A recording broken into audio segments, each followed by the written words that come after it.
Hi, this is Sophia, and this is my chapter 11 through 14 reflection response. So my biggest takeaways from chapter 11 was definitely, it was actually the first thing that they talked about was your voice and like how you can be conversational or animated.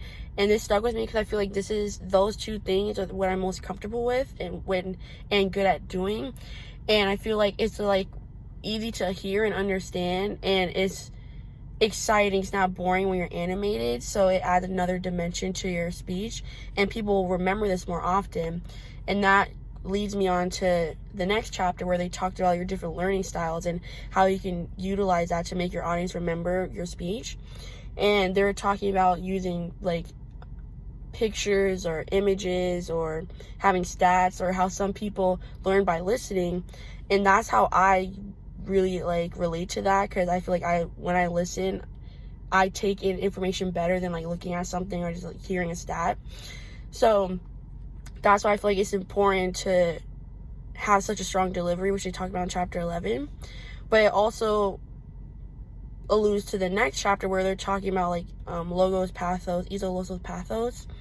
And I feel like having that conversational tone and being animated alludes to pathos, which is you can evoke emotion out of people. And that for me personally as an audience member is the best way to catch me and like keep me in and like reel me into a speech.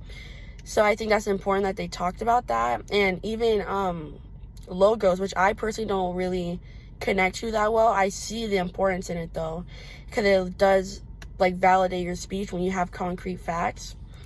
But then in the last chapter, they were talking about some of the different ways you could deliver a persuasive speech. And the two biggest things that stuck out for me were definitely you have to have like a refutative aspect of it. So you have to acknowledge your opposing argument.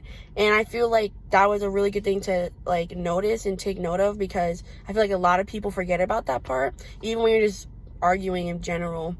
But also to the code of ethics, which was interesting to me because I don't really think about that. I just feel like you just argue for like how you feel. Now, like one of the first things they said, like the person speaking has to actually believe in what they're arguing. You can't just play devil's advocate like they said.